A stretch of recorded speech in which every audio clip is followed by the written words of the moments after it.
Okay, everybody, we are now back. And we're ready for our last segment for the retreat.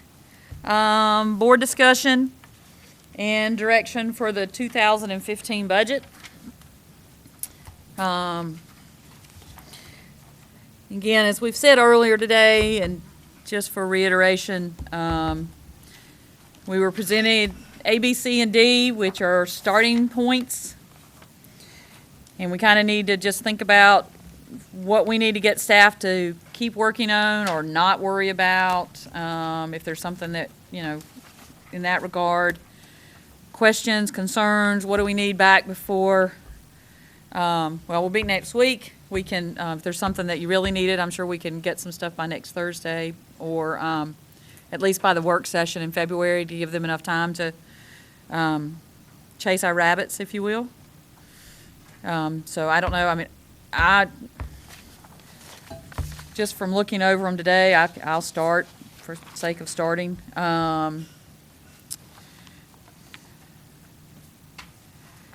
In D, there is the increase for the schools. However, there's nothing for growth in ADM and maintenance. And I think that is also important. So I like D. However, I'm not a fan of the $1.5 million cut, and I'm not a fan of the no money for ADM and maintenance, because maintenance, we've heard over and over again, needs to be taken care of. So that's my first shot at it. I think that if we are, I like the idea of having funds to go into capital reserve to help pay for schools. I have more favorable to the D suggestion of a $50 million bond and not a $100 million bond, if that were to be needed to bridge the gap. So one thing that Mike and I talked about, and Pam, I'm going to try to get a little bit more information for us concerning bond and what the law really says behind that, since we have the request, and what does that mean. And I was just thinking back on sometimes Charlotte-Mecklenburg has had a referendum, and 4 or 5 years later they're issuing the bonds. They don't issue them immediately. So I'm not real certain how all that works. I know there's some time limits in there, but I'd like to get somebody with some expertise to be able to explain that to me better, so that, what does that mean if you do a referendum and exactly what timelines kick in. So, and I'm just not educated enough on that subject to really be able to answer it. So those would be my initial comments as far as what we have presented so far. And is that what you want each of us to kind of give you insights or comments? Yeah, or sure. And if there's, after everybody talks, and then if there's something that we agree on, then we know it's in stone, and then we'll go ahead and make sure that we make that change as we move forward, whatever that is. Yeah. Okay. Whatever of the plans that we select. So. Whoever wants to go next. Chris, you want to go next? You were, I thought you were getting ready to say something. Okay. It's a retreat, so whoever wants to jump in, somebody jump in. I don't want to call on everybody. I was just trying to, y'all talked a lot more on the last session. I thought I'd just start off on this one. Well, never mind. Let me say this. If you have some comments, we would love for you to tell us which plan you prefer, but that's not mandatory. I just wrote down a couple of things. Yeah, we would love to do that. But what we do, what would help us a lot, first of all, is merits and COLAs for our employees. That would help us, because if one way or the other, we can run that across all the plans. If it's there, if it's fine. If it's not there, that's fine. At least we can start putting the plans together so that we know so they're all equal. Tax rate, target tax rate for next year. And anything else? Those are the two big ones, right? Well, I'll go with my target tax rate would be the 70 cents that you have in there.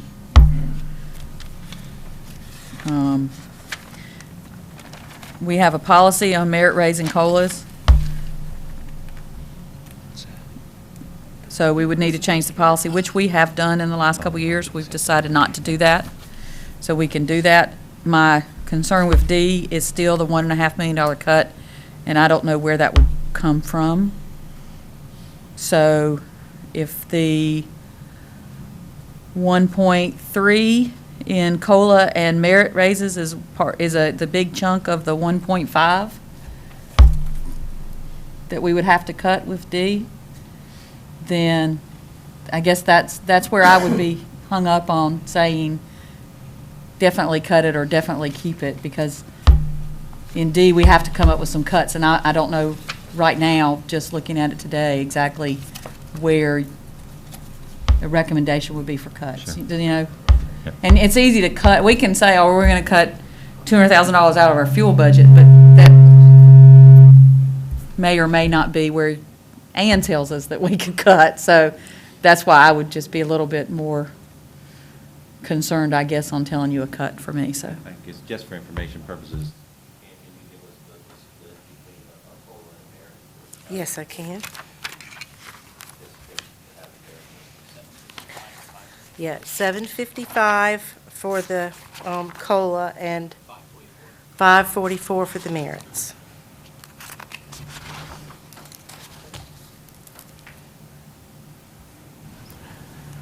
I would say that my problem with D is that it requires a tax increase in 2017. I mean, it's right here on the paperwork. And if you don't have the tax increase in 2017, you run a $6.4 million deficit. So we already raised the tax rate in 2011 or 2013, and to put a tax increase on top of that, I just don't think that we can do that.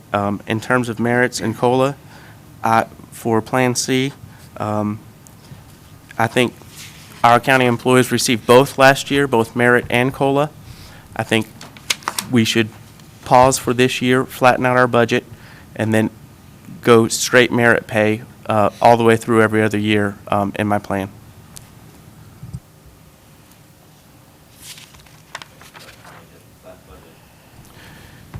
2015, No raise this year, right, just merit after that. and merit then all the way merit through every following year that. after that. Okay. Yep.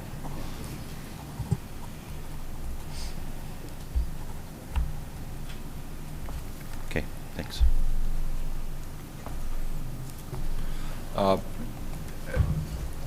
If I understand, I'm looking at my notes on Plan A, that includes a $90.8 million bond,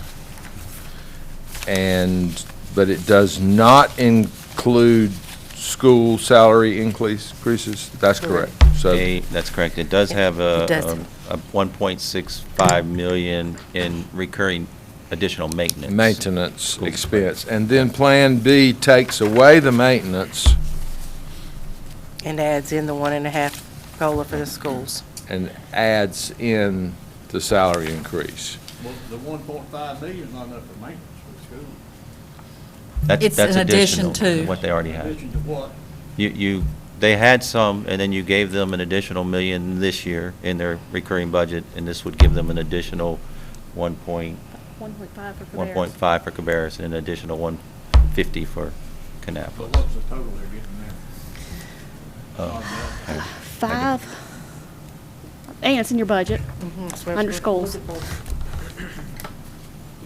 It's a gradual increase. It's not a big It's jump. not taking care of their needs, though. No, No, not here. completely. It's a It's step, more, yeah. right, it's another So step up. These buildings are getting in worse shape every year. It's another step up that they can start doing more. Yeah, exactly. Sure. And the schools are going to be providing us some more information at their first 2 days of their budget meetings to help us get closer to that number. We just started with that estimated number and hoping that we'll get more details to find out where it really should be. But you're right, it's probably not high enough. The longer we let it go, the more it's gonna cost. Building maintenance, just for CCS, 5.9 million, ground maintenance, 1.3 million. And for KCS, 879 for building and 238 for ground.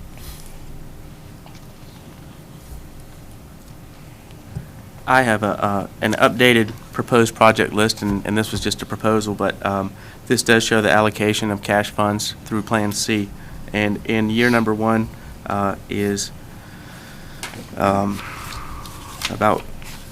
$5 million in maintenance for roofs, and in year number two is about 5.5 for new roofs, and also $1 million for their security vestibules. So Plan C provides a significant amount of money for maintenance to the schools that they would need, in addition to construction funds for their schools. But just to qualify that, Here, sure, you're moving from the county budget into the school budget. You're just shifting, it's still the expenses there, but you're just moving it, you're cutting the county budget and moving it into the school budget. Correct? I am, Okay. yeah. That's part of this is, I mean, I'm not being smart. No, I understand. I just wanted to make sure everybody understood that that's what was happening. An effort to reprioritize our expenditures so that the things that we have been accumulating for long periods of time start getting prioritized, and the things that maybe aren't as big of priorities, we bring those funds down so that we can spend those things on priorities. And I guess my question would be, in looking over these different plans, when I look at Plan C, which eliminates debt, it calls for a $10.468 million reduction in our budget. And I don't understand where that's, I need to know what we're reprioritizing. What are we eliminating to come up with that $10.4 million to make Plan C work? Sure, I'll be happy to tell you. I went through the budget on a 3-year basis. I went back and looked at in fact, here it is.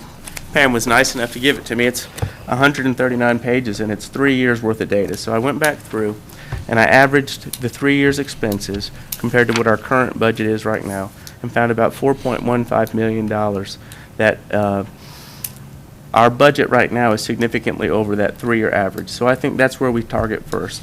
I think another area we can target is travel. The county last year spent $400,000 on, pardon me, $400,000 last year on travel. I think we could cut that budget in half, and that would be $200,000. Our arena fund, I was talking to Jonathan about this. I don't know it. If I'm correct, SMG keeps all of the revenue from the arena, and we pay them $680,000, and we pay the maintenance on it, which means we're spending $800,000 on the arena, and they are keeping all of the revenue. I don't know that we need to subsidize that plan to the tune of $800,000. I think that that's an area that we could cut some funds. When you refer to they keep the revenue, what I explained to you earlier was they have revenue and expenditures on their books, and the county pays the difference between the revenues and expenditures to fund the organization. So as they draw money down throughout the year, basically we pay to balance them out operational cost.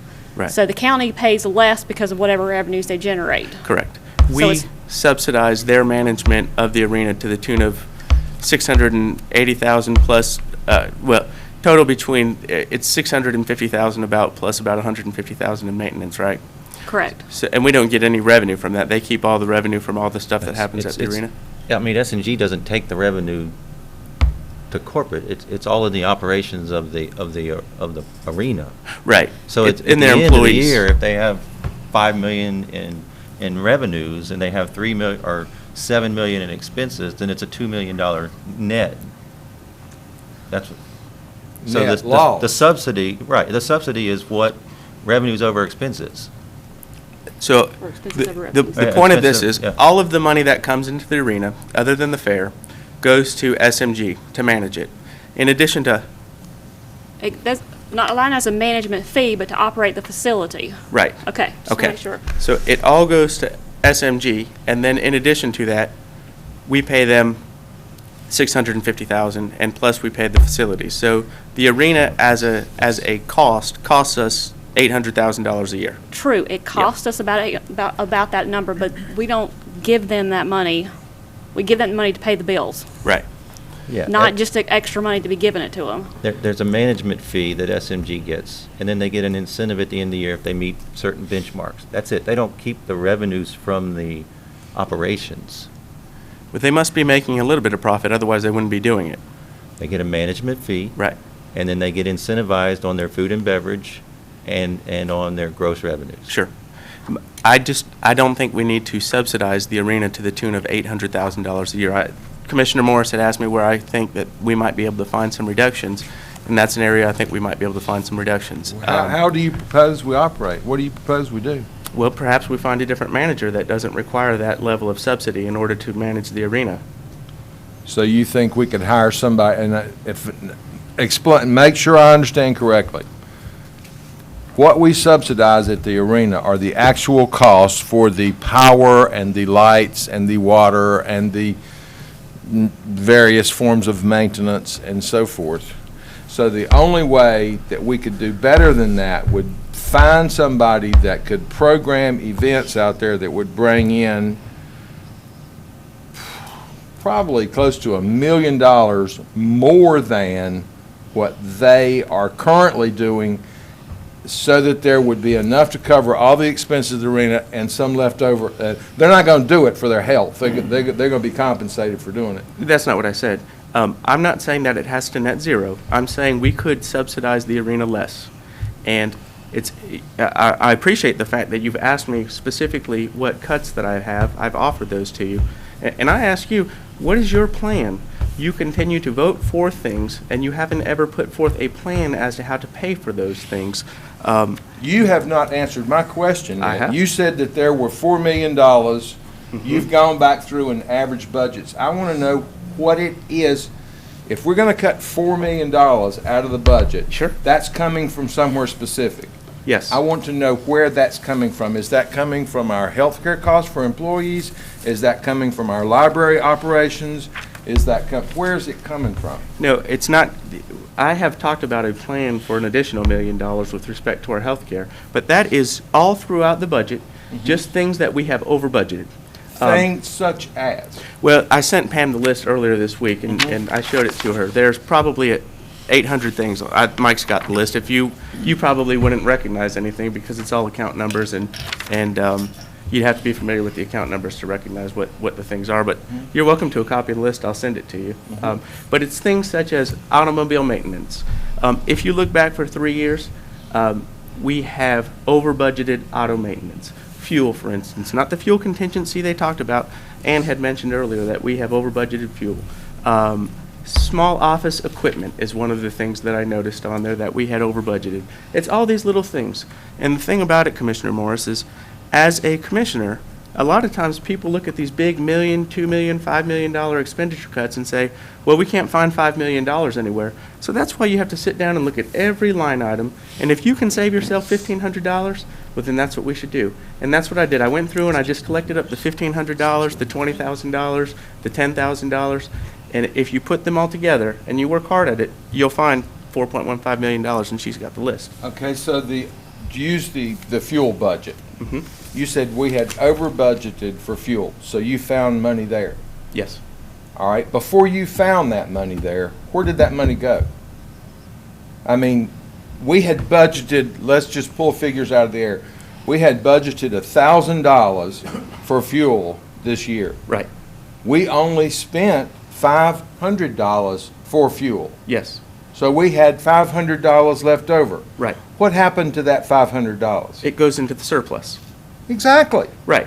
So we don't need to budget for it, though. That's my point. But You that's don't- not cutting expenses. It is. You have No, to. it's not cutting expenses. It's just cutting what we write down on paper. We have to get our budget to balance. That is what Right. they are doing. And what we have to do, when you get your budget to match your actual expenditures, it makes it easier to get your budget to balance, because then your budget will be Absolutely. lower. And so you need less revenue to support that budget.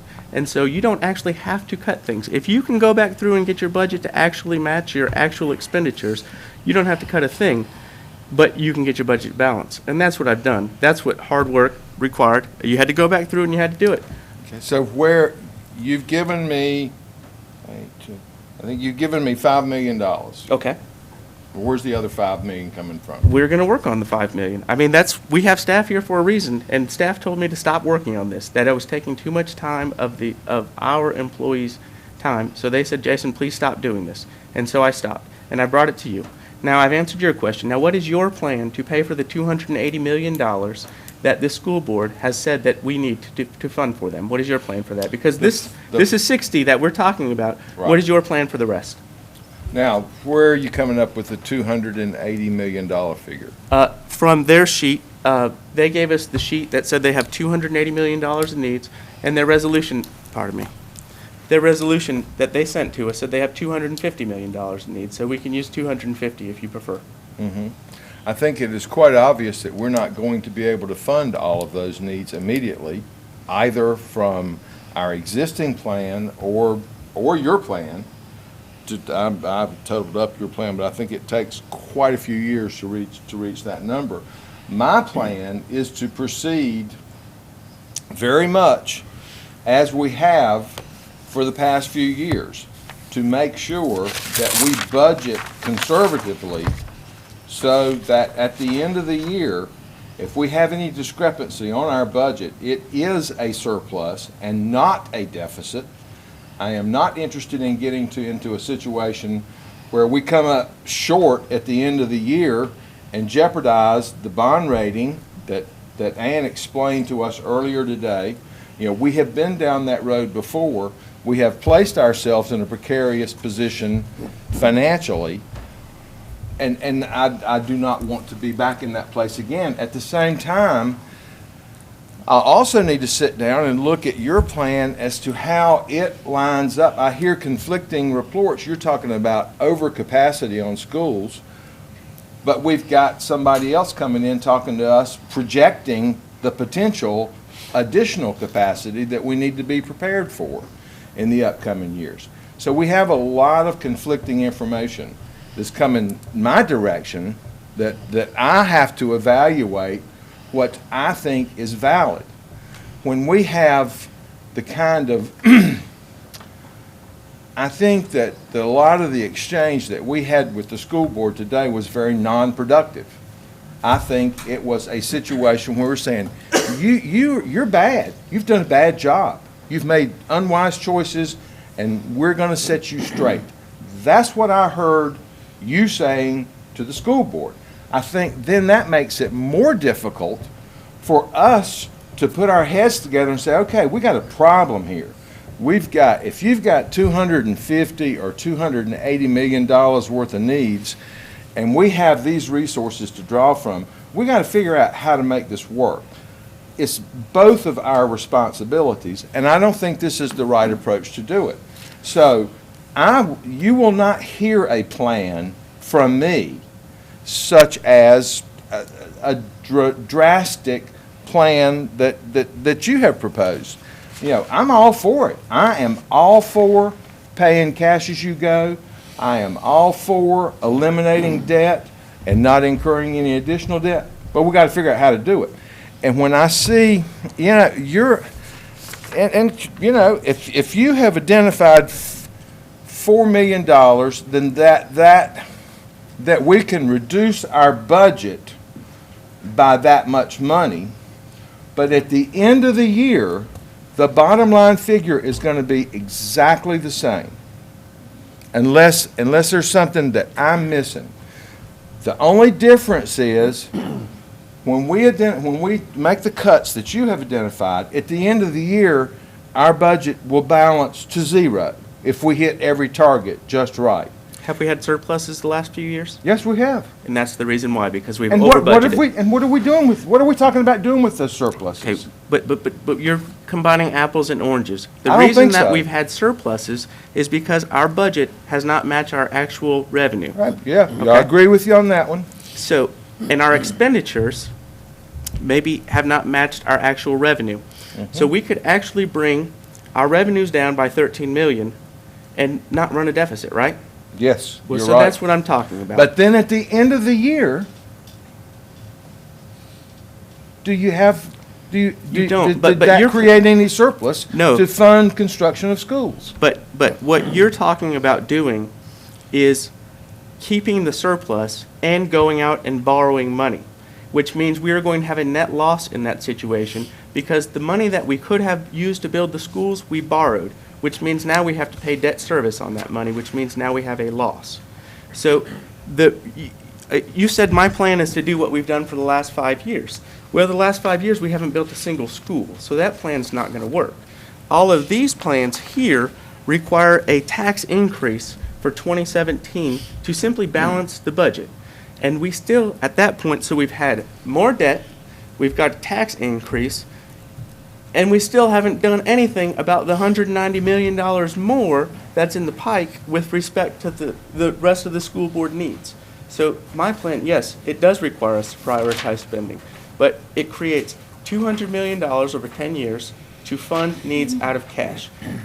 At the end of that 10 years, if we could go this whole plan with that, we would owe $47 million. We would basically wipe out $350 million in debt. That would be tremendous. You've got humongous surpluses. And so if we're talking about how do we get school teachers more money, how can we build schools, you've got tremendous surpluses. So yes, we do have to prioritize this year, and we're going to have to look at the budget very, very stringently, and we're going to have to make some difficult decisions. You're not going to be able to vote yes on everything like you have been doing. We're going to have to make some difficult decisions. But if we make those difficult decisions, we can put our county on the path to fiscal responsibility. And when you look at the last 5 years, we haven't built a school, but our debt went up tremendously over the last few years, if you go back 10 years. And we just can't afford to do that again. And that's what we're on the pace to do, is just go right back through that debt and start borrowing hundreds of millions of dollars a year. And that will put us up to $750 million in debt. And I don't think that's wise. And, my response to that is you still have not shown me the alternative. I mean, yes, we can go through and It's on paper. we can tighten the budget, but at the end of the year, you have not created any additional dollars to go towards construction of schools with the things you've told me so far. Now, if you go back and cut out $5 million, if you cut out $5 million in expenses, or quite frankly, the way I'm reading this, $10 million in expenses, then that will work. If you go back and reprioritize, or if you change numbers in the budget, that's not going to create new dollars. I see why you and I are disagreeing. Okay, you want to have a chunk of money left at the end of the day to put into capital reserves. That's what I thought the goal was. Yes. So my Yeah. plan C, instead of taking that chunk of money that's left at the end, whatever we have left, and putting it in there, my plan is to prioritize that money as one of the first things we prioritize. Put that in there first, and then we'll guarantee to have it. And then if we don't have a surplus at the end of the day, we funded our capital construction. That's what my plan is, to prioritize that. So under your plan, right now, we might end the year with $3.5 million. Under your plan, $3.5 million would go into capital reserve. Under my plan, $7 million would go in there, because I would prioritize building our schools. And that is not something that's been done before. So I am guaranteeing at least $7 million every year. Under your plan, you can't guarantee anything. We might have a surplus, we might not. And I think that you have just said the exact same thing in two different ways. Either way, if you're going to get that money to the bottom line on the budget, whether you prioritize it at the beginning or guarantee it at the end, you still got to cut that much money out of the existing budget. And so You either got to cut expenses or create revenue. We're not going to create revenue, I don't think. We may get lucky on some sales taxes and a few things like that we can't predict all that well. So that's my concern. Our job is to set the tax rate, collect taxes from our citizens, and to be good stewards in delivering services for that money that we collect from the citizens.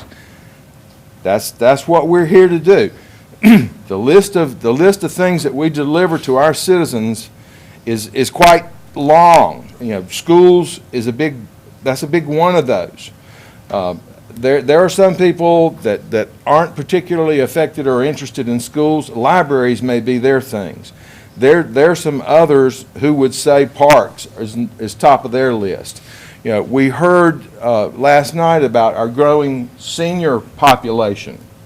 They are very interested in our senior centers and our lunch sites, resources. So we have to deal with all of those things. So when we talk about cutting $10 million out of current expense, or $5 million, if you say you've already, I mean, for example, I don't agree with you on the arena thing. I think that's a good idea. I think it's worth checking out. Fair enough. You know, and if we can do that, I'm all for it.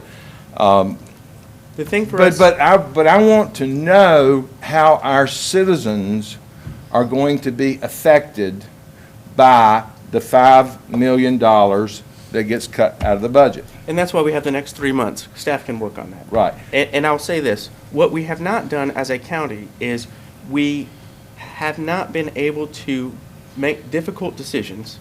And so what we've done is all the people that you named, those special interest groups, the library and the seniors, they all come to us, and we have not been able to make any difficult decisions. So we say yes to all of them.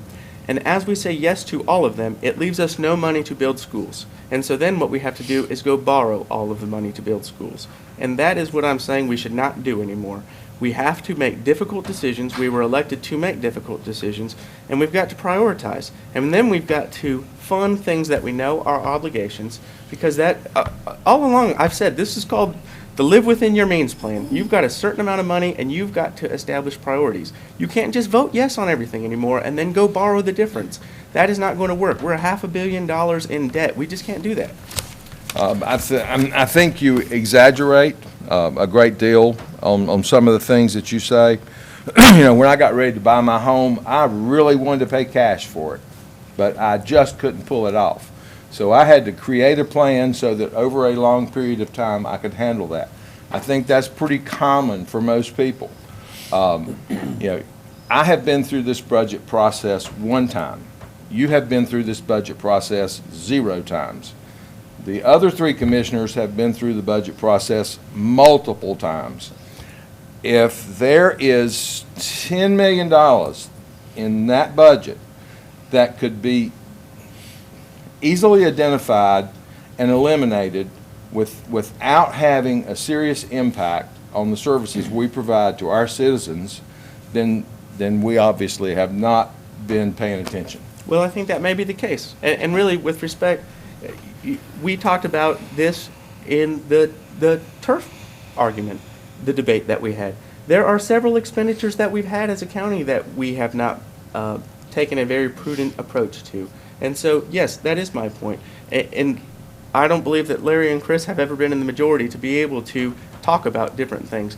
But yes, county commissioners for several years have spent money. The jail, Cabarrus Health Alliance, we have spent a lot of money that you can easily identify that was not money well spent. So this idea that because you've been through it before means you've always spent money well, I think is No, I tremendously said disproven by exactly the fact. opposite. I said if you've been through it before and approved it, it says you've done a very poor job.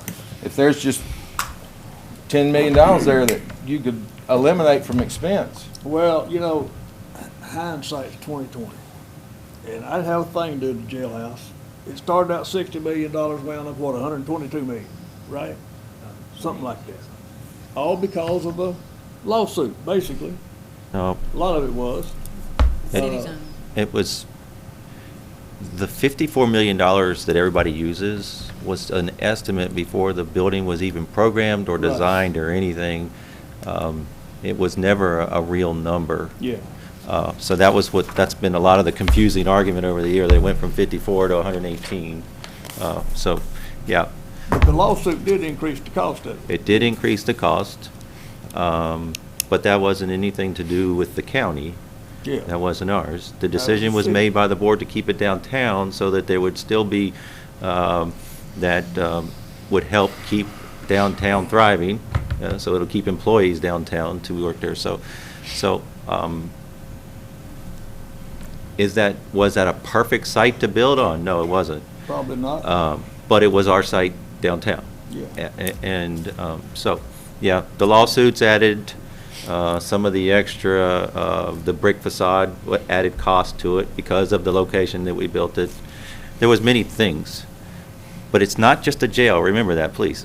It's not just a jail. There is a magistrate's court over there, there is a 911 center, there are over 200 police officers or law enforcement sheriff's deputies that work out of over there, emergency management's over there, so it's a government complex. It's not just a jail. So training facility, that's right, training. Now we have the top floor is Rowan Cabarrus' basic law enforcement training and detention training for not just our officers, but for all over the region come in there. So if we hadn't had that 7th floor to put that there, we'd have been building RCCC, another building. So it was a lot of money. Could it have been built cheaper at another location? Maybe. But like you said, you look back, the decision was made to keep it here. There were lawsuits, so it jacked the price up.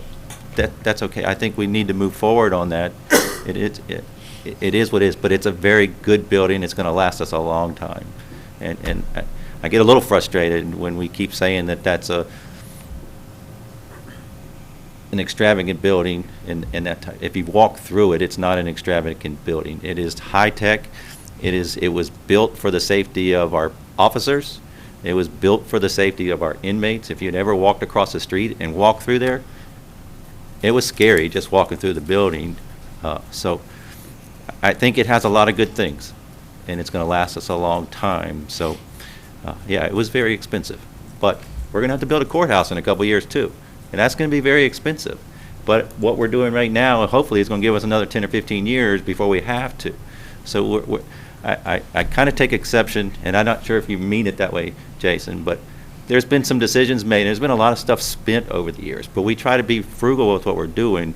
And when we do build it, we want to make sure it lasts a long time and make sure it's a functional building. This building here, everybody at the time got all upset about it, but here we are 24, 23 years later, and it's still a fantastic building, and it looks brand new. Every time anybody walks in here, it looks like it's brand new. So Is the jail still half empty? not sure it's half empty. Right. So I think we're using of the tower, we're using 5 of the 6 pods. There's still a lot of space that's over there. And that was on purpose. Well, and it may have been on purpose, but we owe $500 million because purposeful decisions like that were made. And when you're talking about borrowing money, I think that we need to be a little bit more conservative in terms of making choices and prioritizing our taxpayers so that we do not leave them with tremendous amounts of debt. I understand. Okay. Well. You know that old saying, if you build it, they'll come? Eventually Oh, they're going to come. Yeah. But we've also already saved, our RC. We would have had to build another complex somewhere else to put the BLET because RCCC needed space to do that. So there was some there. You could have the argument either way, and I guess maybe we just agree to disagree. Yes, sir. Yes, sir. I think we got a little sidetracked on that building, sorry. Well, I would say that'd be a good lesson for the school board. Never throw out the price of a school, because if you come back later and find out it's more, you'll answer for it for many years to come, just like you are the jail. Larry, And you didn't throw it out. do you have some comments on A, B, C, D? What you need anybody to look at? What are you leaning towards? When May comes, we're gonna change all of it. Yeah, they'd like to get some direction between now and May to help make sure that what we get to in May is more to your liking. So, Well, do you have you know, anything specific you I'd want like to? Anything we can pay cash for, I'd like to see us do. And I know the needs of this county over the next few years, we're not gonna produce enough cash to take care of all the needs of this county. I don't think now. Maybe you do. But there's so many needs out there, like, the new courthouse. Eventually it's gonna have to be built. Are we gonna have cash on hand 15 years from now to build that courthouse? I don't have no idea. I don't know what the economy's gonna do. Nobody else does. But yeah, I'd like to pay cash for all these schools. I'd like to pay cash for the ones we already built, but we didn't, so, they already built, we gotta pay for it. And I don't wanna go tearing none of them down just cause it's built fancy. Kind of wish they'd paid cash for the arena because they had cash at the time and turned around and borrowed on it, but we don't want to do that. They cut the tax rate, didn't they? And used the cash instead of paying for the arena. Now we paid interest on it all these years and still owe it, don't we? Yeah, It's they getting had- close. Yeah, it's getting close, but yeah, they had cash to pay for it and Yeah, but they instead cut the tax rate reduce by the 2% tax or rate, something like that. use that cash to reduce the tax rate, turn around and finance the arena and Yeah. could have paid for the arena and kept the tax rate, and turned around doing a big increase to make up for it, because it was one-time money, and that was Which a, made no sense whatsoever. no, that was not a good, don't want to repeat that. I don't want to repeat that. I'll say that. Anything else you want to add? No, I mean, whichever one that, we think will work, let's use it. And that's up to staff, y'all gotta put this stuff together. And we're gonna eventually approve something, but, y'all know more about what goes on in this county than I do as a commissioner. Y'all sitting here every day looking at these figures, these numbers. I'm not. So I'm trusting y'all to bring back to us what the needs are of the county. Now, whether I vote for it or not, that's another story. Perfect, that's right. Chris, you want to chime in? I still want to take some time to look over the plans, but I can tell you that, as far as the COLA and the merit pay, I wish we'd go to one or the other, preferably just the merit pay. Merit. I think that's only fair. You get paid based upon your performance, and the COLA, the private sector doesn't receive cost of living adjustments every year. That's just, in the private sector, your performance is based upon, your review or your pay increase is based upon your performance. And so I do agree with that. I do want to go to the cash system, paying cash for systems. I think obviously we've got a lot of problems with the school system as far as funding and what we need to do. And I think paying cash is the right way to go. I do believe that. As far as I know that the teacher supplement increase, I know we're going to discuss that next week. So, I have my opinions on that, which I know will affect the budget. But yeah, we can't, that's the problem that we have, is that we can't do everything. And that's what, obviously we've been arguing about the whole day. But I think there does need to be a plan. And, I like a lot of what Jason says. I think he's on the right track as far as putting us in a position to be able to pay cash in the future. Now, I do understand what Commissioner Morris is saying as far as the $10 million. However, I think Jason, is working through that and, has looked into it.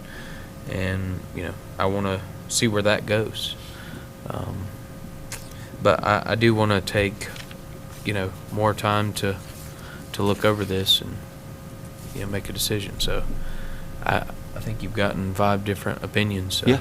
I That's okay. I'm not sure. And what we'll do is try to take these numbers and again, plug them in and plug them in all 4 plans so that you can see that. Because Do we have the cash money now to build a new elementary school and Yes. replace Mount Pleasant? and replace Mount And give the Pleasant? teachers a raise No, sir. and do Royal Oaks? No, sir. And that's what's needed right now? Yes, sir. I mean, is that really needed at this particular time? That's what you Could have they to build 3 decide. schools this year? I mean, seriously, if we turn them loose on 3 schools, Could they build 3 in a would they city? even be capable of building 3 schools right now? It would be tough. They're not capable of doing I that. think that they would be capable I would think of so. hiring architects and Yeah. getting the work done. Yeah, I don't think we're capable of paying cash for 3 schools this year. Well, that was But my. yes, they can easily build multiple schools at the same time. You get Oh, they different, have done that, you yes. get, I mean, sometimes with more than one, especially if it were, for example, on the 2 elementaries, if they were the same plan, then you've got one architect working with both, so you've got the engineers working with both. There's some synergies of scale, if you will, because they're doing the same thing, twice. You've got a contractor that could start on one, and, let's say that you even staggered it just a little bit because you have the land or you don't have the land, that kind of stuff. You could start on one, and they could have another crew, building the same thing. I mean, you have some expertise there, but they've built more than one school at the same time before. The proposal that If I that's put your out question. has Mount Pleasant being started this year, coming year, along with Central Cabarrus High School being started, 3 new roofs. I mean, they've got roofs to do also. So, I mean, this idea that they could put all these roofs on in the summertime and build 3 schools, I just don't think they're capable of doing it. But no matter, it has them building 2 schools. They wouldn't get the money on the bond until the end of 2016, right? So the plan that I put out has them being able to build 2 schools within 2016, getting started on it. And I wanted to make one further comment. Commissioner Morris, you and I were talking about surpluses. So if you look down at revenues over expenditures, I guarantee, Plan C guarantees at least $7 million. But then when you look down at those surpluses, the very first year, or the second year, you have $2.4 million surplus, $13 million surplus the third year, $16 million surplus the fourth year, and a $19 million surplus the fifth year. So what other plan has surpluses like that that you're looking at? Well, I mean, I think- Let me add to that. I think you were getting ready to just vote for their raises, if I wasn't correct, and it was pretty close. So that would have added $3 million to the $10 million that needed to be cut. Plus, it would take, that's recurring, so your numbers are going to be depleted by $3 million a year. I don't think anybody agreed to vote for the entire $3 million, so I don't know that I that's don't know what the happened. number was, but Yeah. I mean, If so you whatever that did. was. Right, Yeah, but sure. let's say it was something less. Sure. That's It's why I still- was wanting to plug the numbers all the way across that you guys are thinking about, so we can see everything. I'm not pushing one or the other. I just agree. want to make sure that they're all apples to apples. But 13 million in 2 years, it's going to be pretty tough for us to fill up $13 million worth of surplus with pay raises. Well, let me And ask you this with question. That 16 13 million includes a tax increase. It potentially could, but we would have the option to not do that But because. I mean, if we do not do a tax increase, that 13 million would shrink to, what, 7 million? It would. And Yeah. and what does yours look like with no tax increase? This still goes back to the original question about the $10 million and where that comes from. What does yours look like And with the no tax other, increase? I've already told you what mine is. You're sitting there looking at mine. You've got it on a couple of different pages there. Yeah, a $6 million Um, deficit. And so you've got Mount Pleasant Middle School, 15.5 million. What was the figure the school board brought? You quoted that earlier. Yeah, it was 26 million, and their attendees are 400 less than the last school that they built. So Right. that's 60%. And so if you take, and also we already have the land out there, so we don't have to buy the land. So 15.5 is probably right in the Yeah, ballpark. so we got to cut 10 million out of the budget and 10 million out of the cost of the school in order to make this plan work, right? Well, what was Kannapolis City Schools' number for an 1,100-person middle I school? think that's in our book. I'd have to look it up. 23.3 million. So they're going to build one that's 400 students more for $3 million less. Yeah. So the idea that we've got to cut $10 million out, I don't think makes a lot of sense. Well, I'm not going to talk about it anymore because Larry told me he wanted to go home at 4 o'clock. And he's going to be mad at me if we don't. But I had one question about the COLAs and the merit. We spent a considerable amount of time at our retreat last year talking about our succession plan. And you gave us some very good information about the number of employees in different categories that would be eligible for retirement, et cetera. So the takeaway that I had from that was that we are going to be in a position to be shopping for, or potentially shopping for, a lot of new talent in our county government from a staff perspective if all these people take advantage of their retirement opportunities. Yeah, I'm concerned about being competitive with the other people around us that are competing for this same talent, whether that be surrounding counties, whether it be municipalities. So, I would really like to know how we stack up. Our policy has been that we would have a COLA and a merit each year. If we eliminate the COLA, then that means if they don't get a merit increase, their actual rate of pay goes down each year if the cost of living increases. How's that going to affect morale? How's that going to affect our ability to attract good people?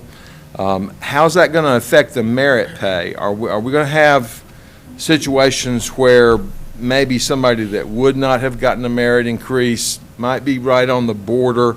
Well, they're not getting, any cost of living adjustment. I can see how that could potentially affect some of those decisions. And I'm assuming those decisions are made by a number of different people in their areas of responsibility. But I guess my question is, I would like to know kind of how we stack up with other people around us. What does Rowan County do? What does Mecklenburg County do? What do the municipalities do? Both on the, if we talk about any changes to our health insurance, what does that do for us? If we become the least attractive employer, then we're going to have a problem that might end up costing us a lot more money than what we save. So that would be one thing I'd be interested to know about.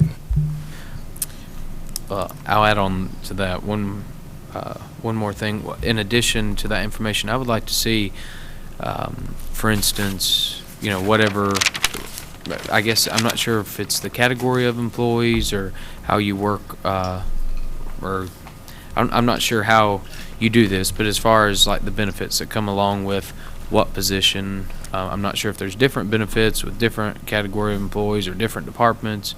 I would like to see, as far as insurance, the 401ks, what the actual position cost us. We have 4 classes of employees. They're full-time, part-time over 1,000 hours, part-time under 1,000 hours, and temporary, and each one of them have benefits assigned to them. So we can give you that by those types of positions. Right. Then there's a differential between a law enforcement employee and a regular employee on some other benefit. Right. Okay. Is that what you're looking for? It would get complicated like that. Yes, but I'd like to know. And we can put a little grid there together for you, but Right. then when it comes to the individual employee, most of it's going to come down to whatever their base salary is as to what the benefit is worth, except Okay. for health insurance. Right. I would like to see that, and then that's one thing I was going to say about the health insurance. Yeah, in fact, as well. we look at that every year. We're shopping every year to make sure we know what's going on in the area, so we can get that to you very, very easily, fairly quickly, too. So.